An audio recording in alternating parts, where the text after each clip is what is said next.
The men, women, and children, mostly from Haiti. Tonight, they number nearly 15,000, tripling in size since Wednesday. All waiting in near 100-degree heat, washing clothes in the Rio Grande and sleeping outside for a chance to claim asylum. We need the administration, Secretary Mayorkas, the Vice President, and the President to call this what it is. This is a crisis. With staff unable to keep up with processing, state lawmakers are calling on Washington for help. In response, DHS promising a massive movement of migrants, announcing 400 Border Patrol agents are en route.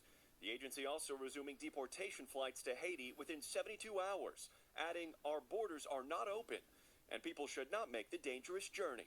With Del Rio's only border crossing now temporarily closed, the city losing cross-border business daily until the migrant situation is under control. We're just a small town and trying to hold on to. Many of the migrants have spent years living in South America before choosing to make the dangerous trip north. This man sharing how he's just one of thousands still on the way. Tonight, many of these people could soon be headed back to the island nation, still reeling from a massive earthquake barely 1 month ago. What is your message to the president tonight?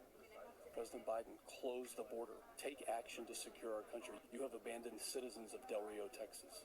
Take the action to close this border. And Morgan, Governor Abbott is mobilizing state law enforcement to the border.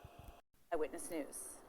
Vanessa, thank you. And over the weekend, images were published on Border Patrol on horseback approaching Haitian migrants as they crossed onto the U.S. side of the river in Del Rio. The White House called the images horrific, adding more information was needed about the situation. Border Patrol Chief Raul Ortiz told reporters today that agents routinely use horses to patrol the river and encourage migrants to return to Mexico. He said the agency will look into what happened.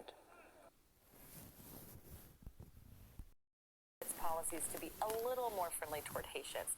They announced temporary protected status after the assassination of the president. But as Mayorkas pointed out today, that only applied to Haitians who were already here. They also stopped deportations temporarily after the August 14th earthquake.